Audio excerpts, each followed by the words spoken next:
주말 동안 다들 평안하셨습니까? 오늘은 날이 더운 건가? 안 평안했죠?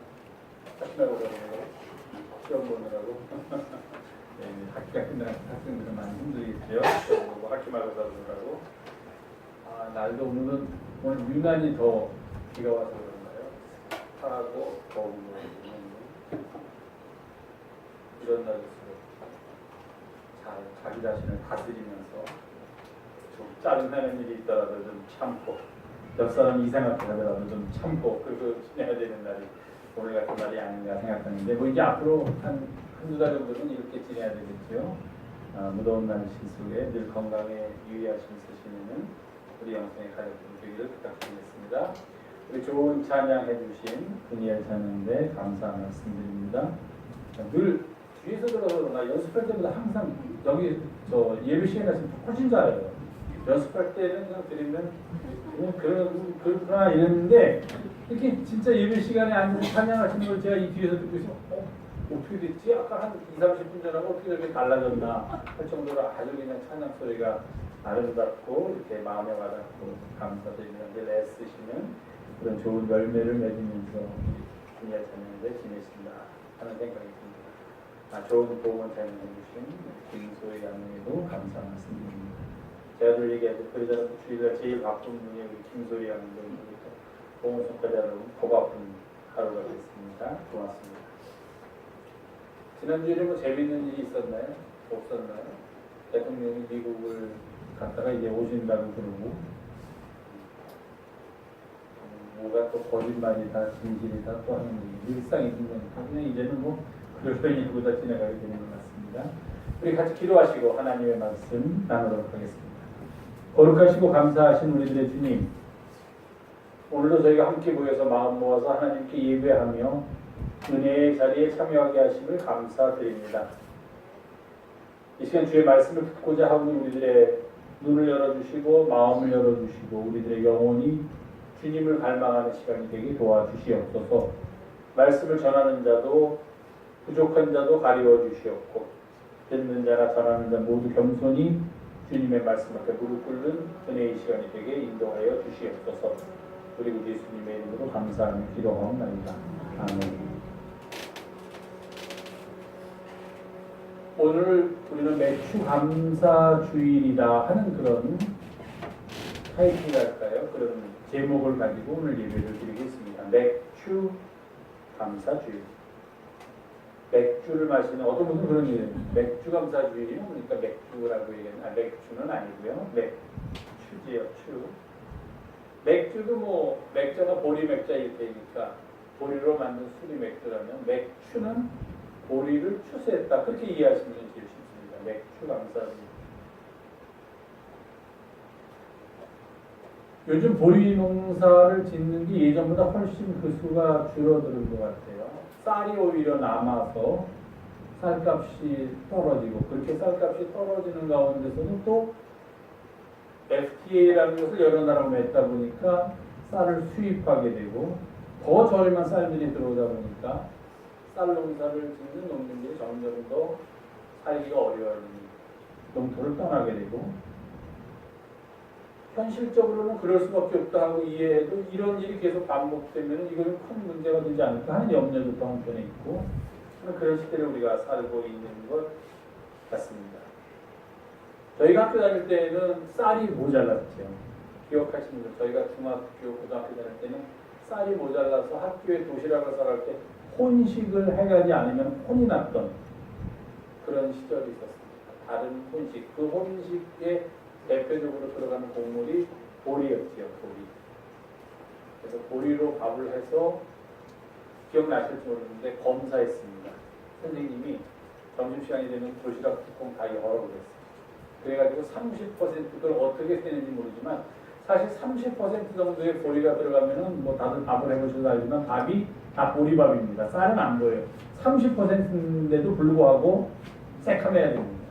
그런 시절이 있었는데 이제는 오히려 쌀이 더 많아지고 깡보리밥에 꽁보리밥이죠. 깡보리밥은 표준말이 아닙니까? 꽁보리밥에 열무김치, 고추장을 넣어서 비벼 먹는 게 이제는 별미가 된 고급스러운 식당에 가야지만 그런 것을 먹을 수 있는 세상이 되다 보니까 사람들이 그래요. 맥주 감사 주일이 뭡니까? 부터 시작해서 질문이 그 맥주 감사 주일을 왜 합니까? 라는 질문까지 이제 오게 됩니다. 그래도 우리나라는 그래도 농사를 짓는 거에 대해서 좀 인식이 있고 나라가 좁다 보니까 그런 보리 농사를 짓는 일이 있다 하는 것도 옛날에 우리 어릴 때 늘상 듣던 이야기 뭐 춘궁기가 오면 보릿고개가 와서 지난해 거두어들인 곡식을 다 먹고서 이제는 먹을 게 없고 새롭게 거둬주지 못하면서 아주 어렵게 배고프게 봄을 지나갈 때 보리가 추수를 할 시기가 되면 얼마나 고마운지 모른다 하는 이야기를 뭐 제가 경험했다는 게 아니라 그런 이야기를 우리가 어릴 때부터 들으면서 살았기 때문에 맥주 감사 주일이 뭔지는 몰라도 뭐 그런가 보다 하고 나도 넘어가는데 외국에서는 그렇지 않더라고요. 외국에서 하면서 맥주 감사를 지킵니다. 그러면 벌써 사람들이 이상이 돼요. 이게 뭡니까부터 시작해서 이야기를 해주면 그런 걸 우리가 왜 지킵니까? 지금 무슨 보리 농사를 짓는 사람도 없고 보리 농사 하려는데 왜 합니까? 하는 그런 이야기들도 많이 합니다. 뭐 꼭 보리 농사에 대한 감사라기보다는 우리가 저는 그렇게 생각했어요. 1년에 추수감사를 한 번 감사하는 것 이거 가지고는 부족하니까 한 번 더 좀 정신 좀 차려야 되지 않느냐 해서 맥주 감사절을 넣은 것 같아서 참 고맙다 하는 그런 생각이 듭니다. 사실은 맥주 감사절이라는 게 우리가 보리 농사를 졌기 때문에 오는 게 아니라 이미 성경에 들어있는 그런 절기 중에 하나가 맥주절입니다. 한번 다음 좀 하면 되세요. 유대인들이 꼭 지켜야 되는 절기가 3개가 있습니다. 출애굽기 13장에 보면은 남자들은 세상에 어디 있든지 이 세 절기가 되면은 다 예루살렘에 와서 하나님께 제사를 드려야 한다 하는 그런 절기가 3개가 있습니다. 무엇일까요? 3개가 목사님 3개라는데 저기는 4개일까? 하나 더 들어있는 걸까? 한번 또 이해하시겠고 또 어떤 거는 빨간 거고 어떤 거는 까만 거라면 또 무슨 음모가 숨겨져 있는 것일까? 3개라면 저 중에 어떤 거 3개를 골라야 할까 고민하실 것 같은데 자, 유대인들이 그 당시에는 남자 중심 사회라서 대단히 죄송하지만 세상 어디에든지 흩어져 있던 모든 유대인의 남자들은 그 절기가 되면은 있는 곳이 아니라 예루살렘에 이스라엘과 모여서 하나님께 제사를 드려야 된다 하고 꼭 지켜야 되는 절기가 3가지가 있습니다. 뭔지 하나는 유월절, 또 하나는 무교절, 나머지 둘 중에는 어떻게 하나 선택하시려고 3가지라고 제가 했는데 하나는 유월절, 또 하나는 맥주절, 그럼 또 하나는 뭘까요? 잠깐 다음하면 이제 또 하나 빨간 게 있네요. 장막절, 초막절. 이 3가지 절기가 유대인들이 꼭 지켜야 되는 모든 흩어져서 산다고 하더라도 남자들이라면 다시 이스라엘로 돌아와서 하나님의 제사를 드려야 되고 그 드리는 제사에 참여해야 되는 절기가 3가지 절기입니다. 유월절, 맥주절, 장막절. 자, 다시 앞으로 제가 오늘 절기를 우리 절기가 아니지만 그래도 설명을 드려야죠. 우리 절기는 크게 설날과 추석이 있죠. 제일 큰 절기는 추석, 그리고 설날이 있습니다. 큰 절기 2개는. 근데 이스라엘 사람들은 3개의 절기가 있어요. 유월절, 맥주절, 그리고 아까 마지막에 나온 초막절 또는 장막절이라는 절기. 그 사이에 작은 절기도 있습니다. 설명해 드릴게요. 유월절은 다 아시죠? 유월절. 6월이 뭡니까? 6월. 그 6월. 6번째 달이 아니지요. 6월은 여기서. 한자로 쓰면 6월 넘어간다, 지나간다 하는 뜻입니다. 걸리지 않고 지나간다. 그냥 들리지 않고 넘어간다 하는 뜻입니다. 그때서도 아시겠지만 이집트에서 이스라엘 백성들이 해방을 받기 직전에 모세가 마지막으로 행했던 기적이 장자가 죽는 기적이었습니다. 그런데 어떻게 하면 장자가 안 죽느냐 하면은 미리 양을 죽여서 그 양의 피를 문설주에 발라놓으면은 그 집에 들어와서 장자를 죽이려던 천사들이 들어오지 않고 그냥 건너간다. 그래서 6월절입니다. 그러니까 내 장자를 살리려면 어떻게 되느냐면 양을 잡아서 그 양의 피를 문설주에 발라 놓아야만 했습니다. 이건 또 한 설교거리인데요. 왜 그랬을까요? 천사들이 이렇게 봐서는 유대인과 즉 히브리인과 애굽 사람을 구별하지 못했기 때문에 그랬을까요? 천사들이?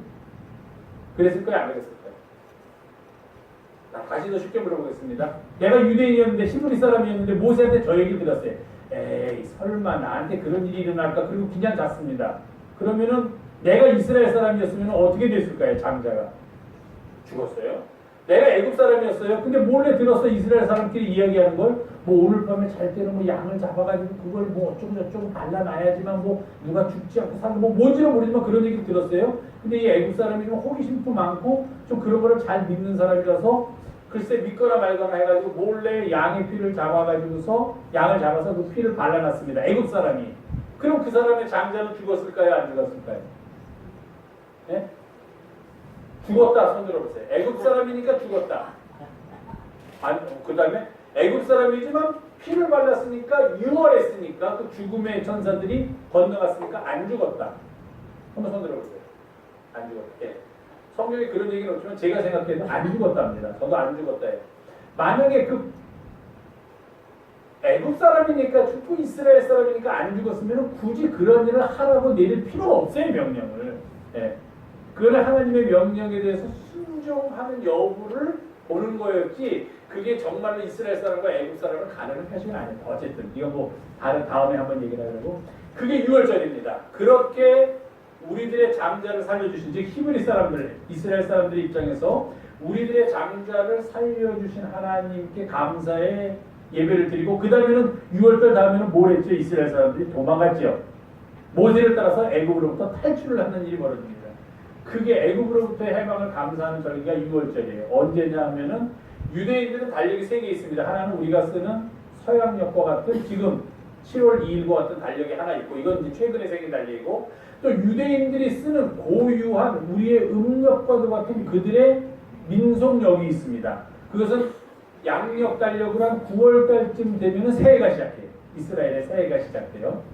그거 말고 달력이 또 하나 있어요. 이 사람들. 골치가 아파. 달력이 우리는 양력과 음력만 있어도 골치 아프잖아요. 음력으로 생일을 하니까 이제 자녀들이 그렇게 하지 말라고 해서 2개만 있어도 골치 아픈데 이스라엘 사람들은 양력도 있고 자기들이 쓰는 민속력 9월부터 양력 9월부터 새해가 시작되는 민속력도 있고 또 하나의 달력이 있으니 이거는 종교력입니다. 자기들에게 종교적으로 아주 중요한 일이 일어난 달을 1월로 삼았어요. 그 일어난 달, 무슨 사건이 일어난 달을 1월로 삼았을까요? 6월절이 일어난 달. 그래서 정월입니다. 6월절이 일어난 날이. 그래서 성경에는 전부 다 종교력으로 되어 있으니까 정월, 열, 나흘의 날 이렇게 되어 있습니다. 그게 자기들이 사용하는 달력, 그 정월달을 이스라엘 사람들의 말로 아비월이라고 하는데 그 아비월 14일 날이 6월절입니다. 우리의 절기로 하면 보통 3월에서 4월 사이 부활절이 일어나기 바로 직전 예수님께서 돌아가셨던 그 절기입니다. 기억하시죠? 예수님께서 오늘 우리도 하겠지만 마지막 만찬을 하신 식사가 무슨 식사라고 합니까? 이 식사가 6월절 식사라고 하죠. 6월절 식사라고 합니다. 6월절을 예수님께서도 유대인이니까 쓰셨어요. 그러니까 그때가 우리의 부활절하고 다 겹칩니다. 양력으로 말하면 3월과 4월 중 그들의 종교력의 1월 14일 날이 6월절 하나. 그 다음에 6월절은 하루예요. 1월 14일 날 저녁부터 시작해가지고 일주일 동안 빵에다가 이스트, 누룩을 넣지 않고 빵을 먹도록 되어 있습니다. 왜? 자기들의 조상들이 급하니까 뭐 빵에다가 이스트를 넣어서 맛있게 부풀어 오르게 잘 구워서 먹을 시간이 없었던 거예요. 그냥 하다못해 생밀가루라도 먹으면서 도망을 가야 되는 상황이었으니까 그렇게 이스트가 들어가지 않은 빵을 만들어서 먹는 절기가 무교절입니다. 그 무교절은 그들의 1월 14일 다음 날 1월 15일부터 시작해서 일주일 동안 무교절을 지키라 이렇게 되어 있습니다. 그런데 보세요. 무교절이 일주일 동안 지키다 보면 그 중에 하루는 우리 식으로 하면 주일이 들어있습니다. 그들의 말로 하면 안식일이 들어있게 돼 있어요. 일주일을 지키다 보면 일주일 단위로 안식일이 한 번씩 찾아오니까. 그래서 무교절을 지키는 가운데 안식일이 있으면 그 안식일 다음 날 무슨 일을 하면은 초실절이라고 해서 그날 보리가 처음으로 싹을 맺는 좀 일찍 싹을 맺는 보리가 싹을 맺게 됩니다. 한 3월 중순, 3월 하순에서 4월 초순쯤 되면은 좀 일찍 성미가 급한 보리가 일찍 추수를 할 수 있게 그렇게 싹을 맺게 되면 곡식이 익게 되면 그 곡식의 한 단만 뭐 다른 건 다 안 익었으니까 아직 더 익어야 되니까 한 단만 가져와서 제사장에게 드리면 제사장이 그것을 하나님 앞에 바치면서 흔든다 그런 표현을 씁니다. 제사장이 하나님 앞에서 흔드는 날, 그날이 초실절입니다. 초실절. 아무 기억하실 필요 없어요. 그럼 이제 안식일 다음날 이 일을 하지 않았습니까? 초실절을 했으니까 그날부터 쉬어가지고서 안식일을 7번 지나면 모두 며칠이 지났을까요? 네? 며칠? 49일. 안식일에서 안식일까지가 며칠이에요? 7일. 그게 7번 반복됐으니까 49일이 지난 그 다음날. 그러면 며칠째예요? 저 초실절로부터 시작해서 며칠째? 50일째 되는 날. 그럼 50일이면 한 몇 달쯤 됩니까? 한 2달? 조금 안 되죠. 2달 조금 안 되죠. 그러니까 4월 달이다, 3월 말이다라고 생각하면 4월, 5월 말이나 6월쯤 됩니다. 그때 이 사람들이 그 초실절로부터 시작해서 50일째 되는 날 절기를 지키는데 그날이 뭐냐면 바로 맥주절이에요. 맥주절. 그래서 안식일이 7번 반복했다 그래가지고 77절입니다. 하나의 안식일이 7일이고 그것이 7번 반복했다 그래서 77절이라고 하기도 하고 또는 그렇게 따진 모든 날짜가 50일이 되는 날 이 제사를 드리고 이 절기를 지켰기 때문에 오순절이다. 그렇게 얘기합니다. 오순절. 오는 5이라는 뜻이고 순은 열이라는 뜻이죠. 우리가 상순, 중순, 하순 할 때 순, 열이라는 뜻, 오순절입니다. 그날은 뭐냐면 수고하여 밭에 뿌린 것의 첫 열매를 하나님께 드린 날입니다. 무엇을 드렸느냐면은 보리가 이제 추수를 다 마치게 되고 새롭게 미래 추수를 시작하는 계절이 바로 맥주절입니다. 그래서 이스라엘 사람들한테는 아주 중요해요. 보리도 그들의 양식이지만 그들의 정말 양식은 밀 아닙니까? 그러니까 그 밀을 거둬들이기 시작하는 계절이 바로 맥주절입니다.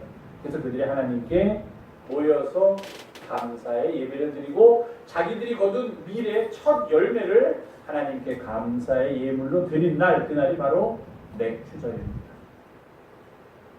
그런데 우리는 사실 그 맥주절보다는 조금 늦게 맥주 감사주의를 지키죠. 우리는 1년을 반으로 나눠서 더 이상 보리봉사가 그렇게 흔하지 않기 때문에 6개월이 지난 다음에 7월 첫 번째 주일을 맥주 감사주의로 저희가 지키기 때문에 오늘이 맥주절입니다.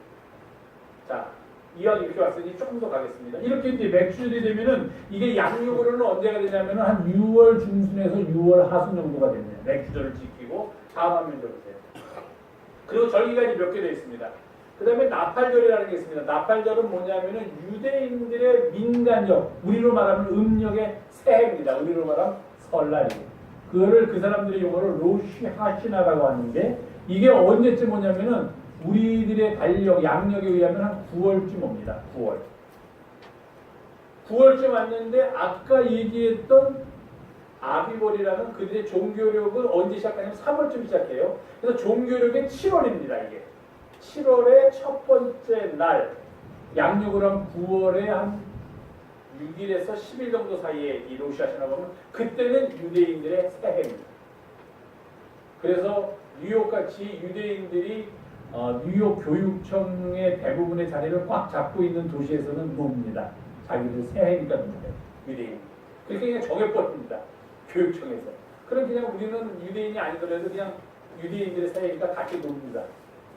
그리고 그로부터 열흘이 지난 날, 굉장히 중요한 날입니다.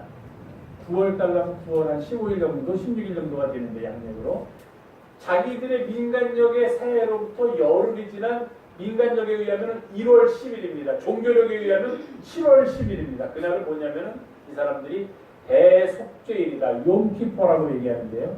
대속죄일이다 그래서 옛날에는 지성소하고 성소가 나눠져 있을 때 지성소 아무도 1년 내내 들어갈 수 없는 그곳에 요날 하루 속죄일 하루만 대제사장 한 사람만 그 지성소에 들어갈 수가 있습니다. 그래서 백성들의 모든 죄를 회개하는 기도를 드리는 날이 바로 속죄일입니다. 그리고 속죄일이 지나고 한 닷새가 지난 후부터 그때부터 시작되는 절이 장막절 또는 초막절입니다. 이게 우리의 추수감사절이나 마찬가지고 1년 동안 밀농사의 거의 끝입니다. 이제 밀농사에서 다 걷어들인 밀, 우리 같으면 다 걷어들인 쌀, 알곡들을 다 이제 모아서 저장하는 계절. 그러면서 이날은 왜 이 절기를 만들었냐면 그들이 광야에서 살던 그 시절을 생각하면서 초막을 짓고서 살았던 그 시절을 생각하면서 하나님께서 우리와 함께 했던 것을 기억하는 절기, 그게 바로 장막절, 초막절입니다. 그런데 저희는 이런 여러 가지 유대인의 절기가 이렇게 있고 유대인들은 이런 절기에 의해서 움직이지만 저희는 이 중에서 특별히 우리와 관계 있는 맥추절을 중심으로 지키고 6월절은 저희가 대신해서 부활절로 대신해서 지키고 장막절은 저희는 또 추수감사절로 대신해서 그렇게 명절을 저희의 상황에 맞게 맞춰서 이렇게 지키고 있습니다. 오늘은 바로 그 유대인들의 맥추절입니다. 맥추절.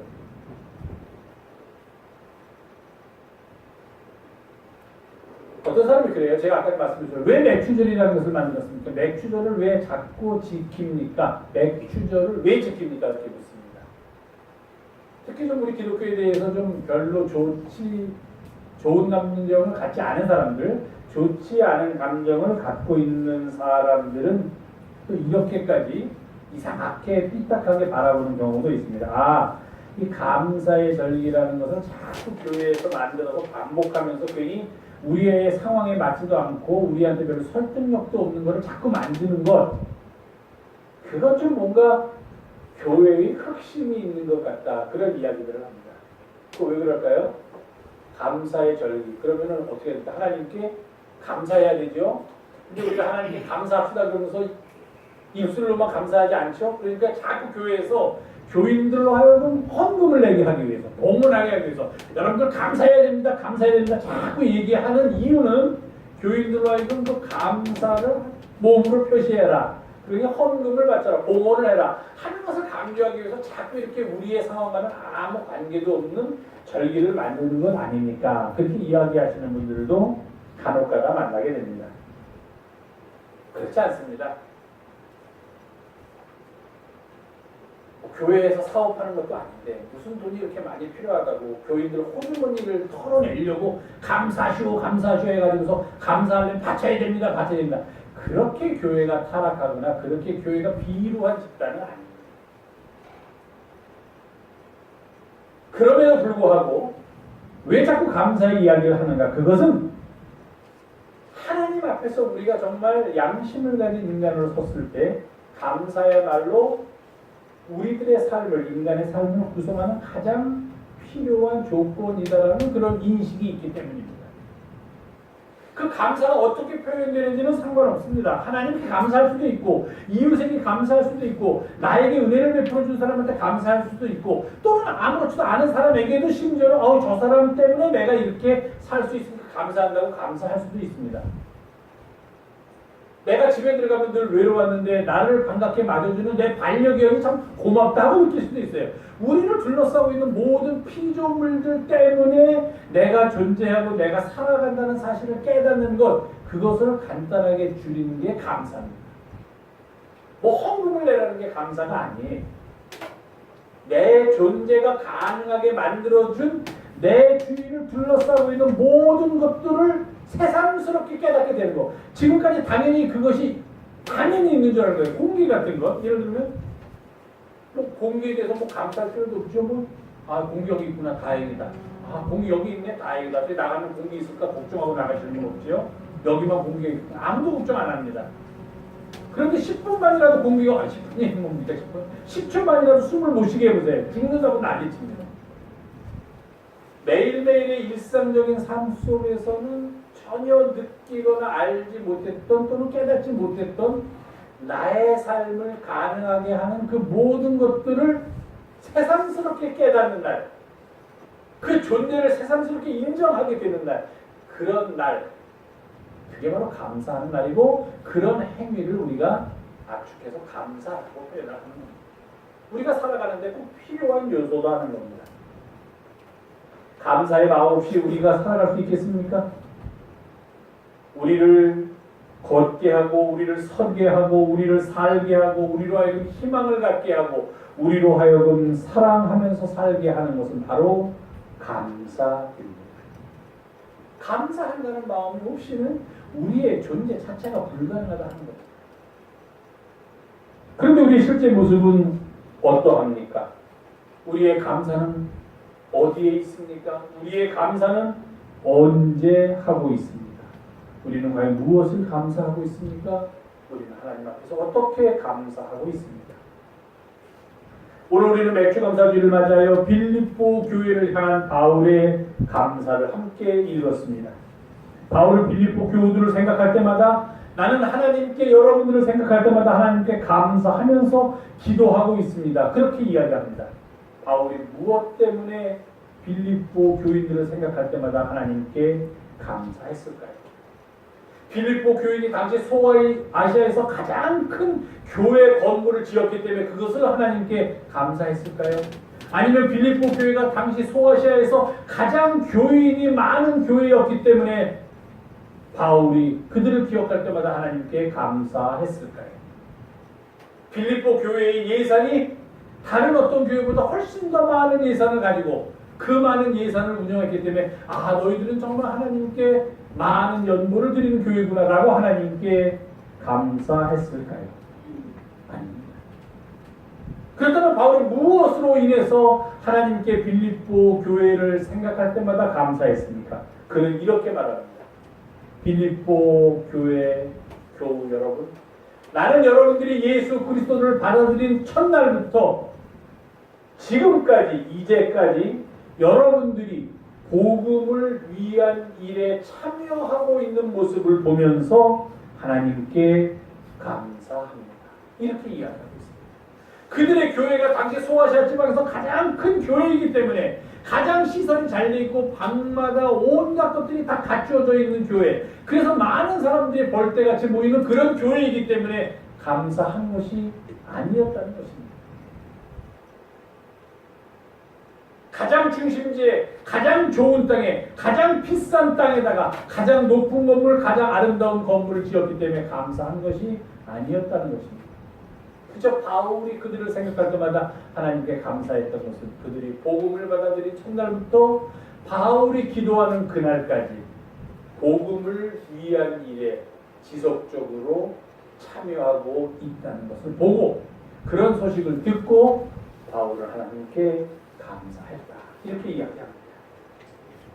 우리는 지금 자본주의 사회를 살고 있습니다. 다른 말로 하면 물질주의 사회, 물질 만능의 시대를 살고 있습니다.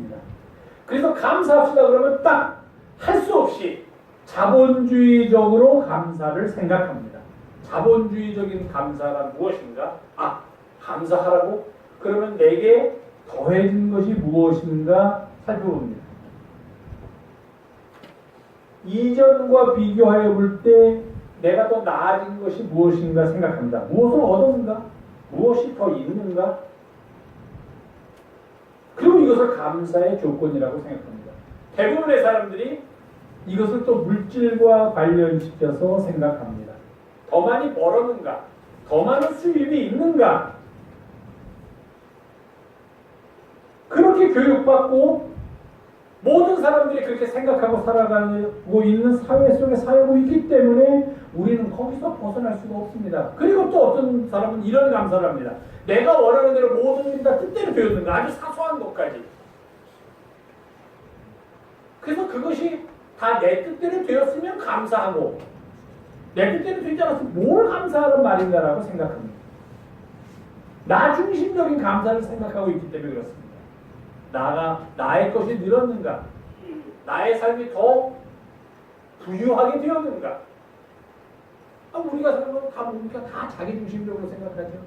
돈도 좀 많이 벌었으면 좋겠고, 식구들도 다 건강했으면 좋겠고, 좀 주변에서 좀 이렇게 골치 아픈 일은 안 생겼으면 좋겠고, 뭐든지 편안했으면 좋겠고, 사업은 잘 됐으면 좋겠고, 조금만 일해도 많이 벌었으면 좋겠고, 뭐 다 이거 생각하는 거 아닙니까? 그런 일이 돼야지만 감사하는 거고, 그렇지 않으면 뭐 하나님이 계신 건가 아니신 건가? 이런 데도 뭘 감사해야 된다. 이런 생각을 하면서 살아가는 게 우리들의 삶의 모습이라는 거예요. 자본주의 사회에서 살고 있는 감사입니다. 그런데 바울은 여기에 대해서 전혀 다른 감사를 우리들에게 말하고 있습니다. 그의 감사, 특별히 빌립보 교회를 향한 그의 감사는 무엇입니까? 바로 그들이 첫날부터 그날까지, 첫날은 그들이 복음을 받아들인 날부터 그날까지, 그때까지 복음을 위한 일에 계속 참여하고 있는 것을 하나님께 감사하고 있다는 것입니다. 수긍이 안 됩니다. 도대체 이 바울이 지금 무슨 얘기하나? 어떻게 그런 것을 감사하나? 그게 감사의 거리가 된다는 말인가? 우리는 설득시키지 못합니다. 이해가 안 됩니다. 그런 얘기를 들으면.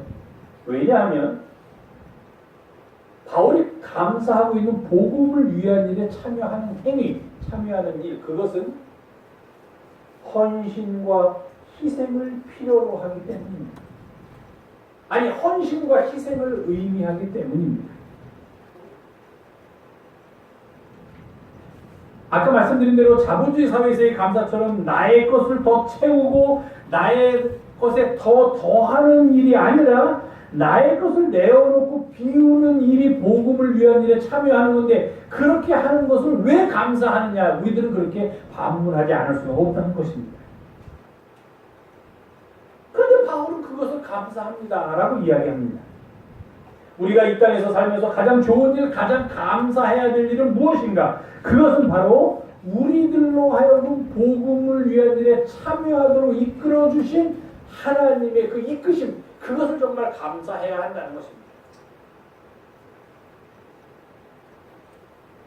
다들 자신만을 위하여 살기에 바쁘고 급급한 이 시대에, 그래서 늘 모자란다고 부족하다고 불평만 하는 이 시대에 우리들은 그거와 정반대되는 삶인 복음을 위한 일에 참여하도록 한다는 그것은 우리가 감사할 일이기는커녕 오히려 더 불평하고 외면하고 모른 척하고 떠나야 할 일인 것처럼 우리는 그렇게 생각하기가 쉽습니다. 많은 사람들은 그렇게 생각합니다.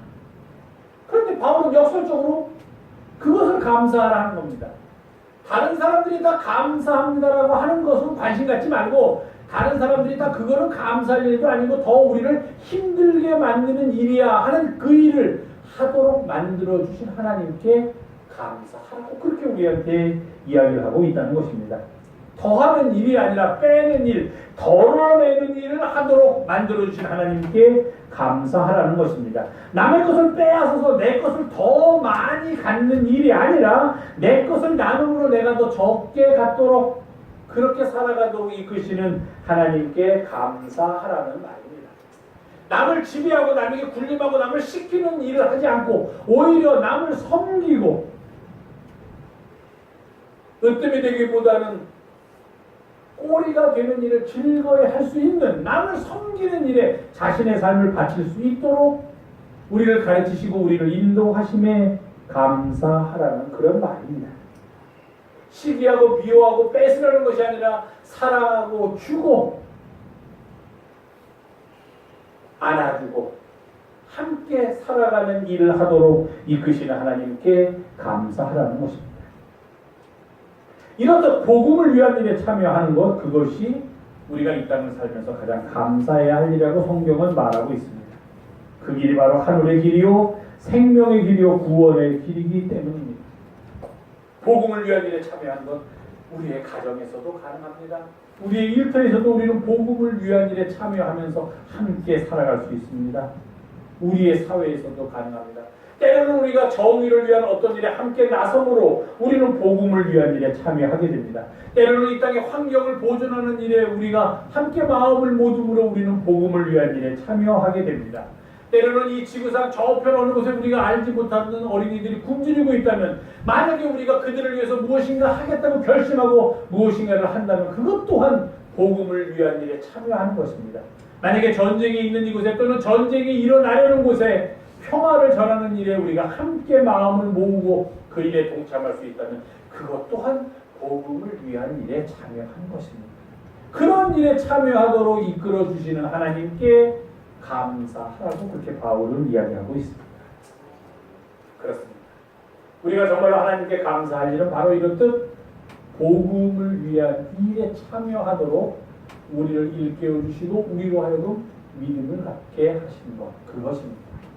그리고 하나 더 한다면 오늘 7절에 있는 마지막 절에 있는 말씀처럼 우리로 하여금 하나님의 은혜에 참여하는 자가 되도록 하여 주심에 우리는 또한 감사해야만 하는 것입니다.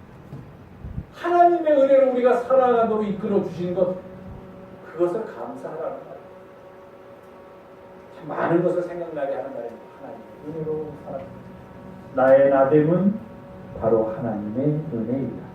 내가 가진 것, 내가 하고 있는 일, 이 모든 것 다 하나님의 것이다라는 믿음의 고백입니다.